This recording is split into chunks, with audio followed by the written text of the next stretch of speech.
మరి ఇంత జరుగుతూ ఉంటే మరి రేవంత్ రెడ్డి గారు ఏం చేస్తూ ఉన్నారు? ఇంత కుట్ర జరుగుతూ ఉంటే మన రేవంత్ రెడ్డి గారు ఏం చేస్తున్నారు? ఏం చేస్తారు? మన సివిల్ ఇంజనీర్ కోమటిరెడ్డి వెంకటరెడ్డి గారు ఏం చేస్తున్నారు? నేను సివిల్ ఇంజనీర్ చేసినా నాకు తెలుసు, అవగాహన ఉన్నది. గ్లాసులో ఎంత జ్యూస్ పోసుకోవాలి, ఎంత క్యూబ్స్ వేసుకోవాలి, ఎట్టెట్ట ఊపుకొని తాగాలి, ఈ మాత్రం తెలుసు ఆయన సివిల్ ఇంజనీర్లకు. ఇవే చెప్పొచ్చు నాకు తెలుసు ఆయన సివిల్ ఇంజనీర్ చెప్పినటువంటి పంతులు. మరి ఏం చేస్తున్నారు మీరందరూ? అది ఏడ ఉన్నటువంటి పోలవరం, ఎక్కడున్నటువంటి ప్రకాశం బ్యారేజు, ఎక్కడున్నటువంటి బనకచెర్ల, ఎక్కడున్నటువంటి పెన్నా బేసిను, ఎక్కడున్నటువంటి కావేరి, ఏ మూల నుంచి ఏ మూల దాకా పావంక కూడా అన్ని ఉండవు. అన్ని వంకలు పెట్టి నీళ్ళు తీసుకుపోదామని ఏపీ ప్రయత్నాలు చేస్తూ ఉంటే ఇవన్నీ ఎందుకోసము? మన మేడిగడ్డ రిపేర్ చేస్తే ఇవన్నీ రావు, నీళ్ళు వాళ్ళకి పోవు ఆ స్థాయిలో. అందుకే మేడిగడ్డ రిపేర్ చేయకుండా వాళ్ళకి అనుమతులు వచ్చినాక చేస్తారు, వాళ్ళు చేస్తే గీస్తే, లేకపోతే మొత్తానికి కూలగొడతారు. అప్పుడు ఉన్న ఉప్పు లేకపోయినా ఒకటే, మనకు హక్కులు ఉండవు కదా. మొదట వాళ్ళకు ఉంటాయి హక్కులు, తర్వాత మనకు ఉంటాయి. తెలంగాణ నష్టపోతుంది ప్రజలారా. తెలంగాణ చాలా అంచున ఉన్నది, ఇప్పుడు నీళ్ల విషయంలో అంచున ఉన్నది. మనం తేరుకొనకపోతే మొత్తం నాశనం అయిపోతాం. ఇది మీరు ఇంక ఏమన్నా అనుకోండి, ఇది నిజం అనుకోండి, అబద్ధం అనుకోండి, లేకపోతే ఇంకేదన్నా ఎగ్జాస్టరేషన్ చేసి చెప్తున్నాడు అని చెప్పి అనుకోండి, అభ్యంతరం లేదు. కానీ జరిగేది ఇదే. మనం గనక ఇప్పుడు ఈ సంవత్సరం లోపల ఆ బనకచెర్లకు వాటికి అనుమతులు రాకముందుకే, వాటి కేటాయింపులు కాకముందుకే మన మేడిగడ్డను రిపేర్ చేసుకొని మన మన మన 960 టీఎంసీల మన హక్కులను మనం పర్మనెంట్ చేసుకున్నాక ఆడి కింద తైతక్కలాడని ఏమన్నా ఆట ఆడుకొని మనకు సంబంధం లేదు. ఇవి జరగాలి. ఫస్ట్ ఇవి జరగాలంటే ఏం చేయాలి? ముందు మన రేవంత్ రెడ్డి గారు పోయి అక్కడికి వెళ్ళి, ఏది మోడీ దగ్గరికి వెళ్ళి మోకరిల్లకుండా, చంద్రబాబు నాయుడు తోటి మీరు అచ్చకలు పుచ్చకలు చేసుకోకుండా మీరు ఏం చేయాలి? అప్పుడు మీరు చేయాల్సినటువంటి వ్యవహారం ఏంటిది? తెలంగాణ హక్కులను, నీటి హక్కులను మీరు కాపాడాలి. కాపాడితేనే తెలంగాణ రేపన్నాడు ఆ సుక్క నీళ్ళు వస్తాయి, లేకపోతే రావు. ప్రధానంగా వీళ్ళు చెప్తున్నారు ఇప్పుడు తుమ్మిడేటి అని. తుమ్మిడేటి దగ్గర కడితే సుక్క నీళ్ళు రావు మనకు. 60 టీఎంసీలు వస్తే మహా ఎక్కువ ఏడాది కాలంలో. 60 టీఎంసీలకు మించి ఒక్క సుక్క నీళ్ళకి వచ్చే మొగోడు లేడు కాంగ్రెస్లో. ఎందుకంటే 148కే ఒప్పుకుంటుంది మహారాష్ట్ర. 158 మీటర్ల హైట్తో మేము కడతామంటే వాళ్ళు ఒప్పుకోరు. ఇవన్నీ చాలా పెద్ద ప్రమాదం పొంచి ఉన్నది మన కళ్ళ ముంగల భవిష్యత్తులో. ఇప్పుడు కాంగ్రెస్ కనుక నిర్లక్ష్యం చేస్తే, ఎందుకంటే మొత్తం కాంగ్రెసే మనకు ప్రధాన శత్రువు. మీరు ఒక్కసారి చూడండి, మొత్తం చరిత్రను తీయండి. 1957 కానీ, 1969 కానీ, 2001 కానీ, 2009 కానీ, 2014 కానీ, అన్నింట్లలో ఇప్పుడు 2024 కానీ, అన్నింట్లల్లో ప్రధాన శత్రువు కాంగ్రెసే మన తెలంగాణకి. కాంగ్రెస్ పార్టీ మన నిండా ముంచింది. ఉన్న హైదరాబాద్ స్టేట్ను ఏపీతో కలిపింది కాంగ్రెస్. అన్యాయం జరుగుతుంటే చోద్యం చూసింది కాంగ్రెస్. 1969 ఉద్యమాన్ని పొట్టన పెట్టుకున్నది, అణిచివేసింది కాంగ్రెస్. ఇందిరాగాంధీ మన 300 మంది బిడ్డలను పిట్టలను కాల్చినట్టు కాల్చి చంపింది కాంగ్రెస్ పార్టీ.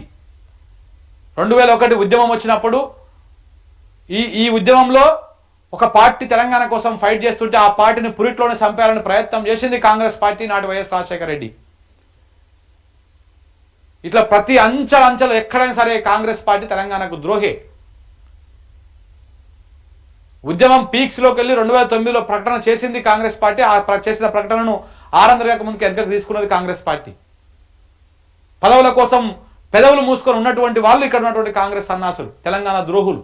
ఇలా మంత్రులుగా, ముఖ్యమంత్రిగా చాలా మంది ఉన్నారు. వీళ్ళందరూ పదవులే వీళ్ళకి కావాలి. ఆ రోజు 2009లో ఓయూలో పిల్లలు పిట్టలు రానట్టు రాలిపోతా ఉంటే అసెంబ్లీలో మంత్రులుగా కూర్చొని, ఎమ్మెల్యేలుగా కూర్చొన్న కాంగ్రెస్ నాయకులు ఎన్ని ఎటకారపు మాటలు మాట్లాడారో ఉద్యమం మీద, ఎన్ని రకాలుగా విషం చిమ్మిర్రో ఆంధ్ర నాయకుల మోచేతి నీళ్ళకు ఆశపడ్డటువంటి వీళ్ళు ఇలా పాలకులై కూర్చున్నారు మనకు. ఆయాల ఏం అన్యాయం జరిగిందో అంతకు మించిన అన్యాయం మళ్ళీ ఇవాళ జరుగుతూ ఉన్నది. 2001 నుంచి 2009 దాకా ఎక్కడ కూడా మాట్లాడలేదు. 2009 నుంచి 2014 దాకా వచ్చి ఇచ్చే తెలంగాణ వెనక్కి తీసుకుంటారా మీరు అని చెప్పేసి కాంగ్రెస్ను ఏ ఊర్లకు వస్తే ఆ ఊర్లో అడ్డుకున్నారు. చెప్పులు వేసిర్రు, కోడిగుడ్లు వేసిర్రు, టమాటాలు వేసిర్రు. బయట కాంగ్రెస్ కండువా కనపడితే తెలంగాణలో ఉరికించి కొట్టే కాడికి వచ్చింది కదా. సచ్చినట్టు తలొగ్గి తెలంగాణ సమాజానికి, తెలంగాణ ఉద్యమానికి తలొగ్గి గత్యంతరం లేక, ఇంకొక ఆప్షన్ లేక కాంగ్రెస్ పార్టీ తెలంగాణ రాష్ట్రాన్ని ఇచ్చింది. కాంగ్రెస్ దయాదాక్షిణ్యాల మీద, సోనియా గాంధీ దయాదాక్షిణ్యాల మీద తెలంగాణ రాలే. ఇది జరిగినటువంటి చరిత్ర. తెలంగాణ వచ్చింది 10 ఏళ్ళు ఆడనో ఏడనో కొంత పచ్చబడ్డది, మన బుక్కడు మనం తింటున్నాం. మళ్ళా రకరకాల కుట్రలు పన్ని చంద్రబాబుతోని, మోడీతోటి, కమ్మ సామాజిక వర్గం మీడియాతోటి అన్నిటితోని కుట్రలు పన్ని మళ్ళా తెలంగాణ ప్రజలను ఏమార్చి మళ్ళీ ఇవాళ 2023-24 నుంచి మళ్ళా మన మీద దగా చేస్తూ ఉన్నారు. ఈ దగాని మనం తిప్పి కొట్టాలి ప్రజలారా, లేకపోతే ఆగమైపోతాం. నోటికాడికి వచ్చిన బుక్కను మనం ఆగం చేసుకున్నట్టే. నీళ్ల విషయంలో చాలా దుర్మార్గం జరుగుతూ ఉన్నది. తెలంగాణలో ఇలా కాంగ్రెస్ పార్టీ అధికారంలోకి రాగానే కృష్ణా బేసిన్ మీద ఉన్నటువంటివి, కృష్ణానది మీద ఉన్న ప్రాజెక్టులు అన్ని కేఆర్ఎంబీకి అప్పచెప్పిండు, అంటే కేంద్రానికి అప్పచెప్పిండు. కేఆర్ఎంబీ అంటే ఏంటిది? Krishna river management board. ఆ బోర్డు మొత్తం పెత్తనం అంటే దాని మీద కేంద్రానికి అప్పచెప్పిండు. కేంద్రంలో ఇలా చంద్రబాబు నాయుడు కీ. చంద్రబాబు నాయుడు అంటే కూర్చోవాలి, మోడీ లేవంటే లేవాలి. మనకు న్యాయం జరుగుతుందా కృష్ణా మీద? సేమ్ ఇప్పుడు గోదావరి మీద కూడా అలాంటి కుట్రలే చేస్తూ ఉన్నారు. సుశీరా, మన ప్రజలు కూడా, మన ప్రజల తెలివి కూడా నేను నిజంగా సిగ్గుపడతా ఉన్నా. ఇదే రాజకీయం గురించి మాట్లాడు, ఆ నాయకుని ఈ నాయకుని మనది 500 మంది చూస్తుంటారు ఈ టైంలో. ఇలా పొలిటికల్ కాదు, ఇలా నీళ్ళ సబ్జెక్టు, తెలంగాణ ఇంట్రెస్ట్ 190 మంది చూస్తున్నారు. అంటే మనకు సోయి రాదు. ఫస్ట్ ఆఫ్ ఆల్ నేను బాధపడతానని తక్కువ మంది చూస్తున్నాను. ఈ 190 మంది వాస్తవాలు తెలుసుకుంటారని సంతోషపడుతున్నా. కానీ జనాలకు ఎక్కువ ఇది ఇంట్రెస్ట్ ఉండదు నీళ్ళ సబ్జెక్టు. కానీ ఇదే జీవం, తెలంగాణకి ఇదే ఆధారం. నీళ్లు లేకపోతే మనం బతకలేము. మనమే కాదు, ఏ జీవి బతకలేదు. ఏ జీవికైనా ప్రాణానికి సృష్టి నీటి బిందువే. ఇవాళ మనము ఖండాంతరాలు కాదు మనం దాటేటిది. మనము ఈ భూమి కాకుండా ఇంకొక గ్రహం వైపు పోతా ఉన్నాం, ప్రయాణం చేస్తా ఉన్నాం. దేనికోసం? నీటి బిందువు కోసమే. నీళ్లుంటే ఆక్సిజన్ ఉంటుంది, నీళ్లుంటే జీవం ఉంటుంది, నీళ్లుంటే జీవం పుడుతుంది. కాబట్టి ఆ నీటి బిందువు కోసం ప్రతి గ్రహాన్ని ఎంక్వైరీ చేస్తూ ఉన్నారు, తిరుగుతూ ఉన్నారు, గ్రహాల మీద పరిశోధనలు చేస్తూ ఉన్నారు. ఎందుకు చేస్తూ ఉన్నారు? నీళ్ళ కోసమే. ప్రపంచాలు కూడా రేపు రానున్న రోజులలో ప్రపంచ దేశాలు కూడా నీటి యుద్ధాలు జరిగేటువంటి అవకాశం ఉన్నది. నీళ్ళే సర్వస్వం. అలాంటి నీళ్లు మనకు రాకుండా చేయడం కోసం కుట్రలు చేస్తూ ఉన్నారు. ఈ కుట్రలు మనం పసిగట్టాలి, లేకపోతే చాలా అన్యాయం జరుగుతుంది, చాలా దుర్మార్గాలు జరిగేటువంటి అవకాశం ఉంది మిత్రులారా.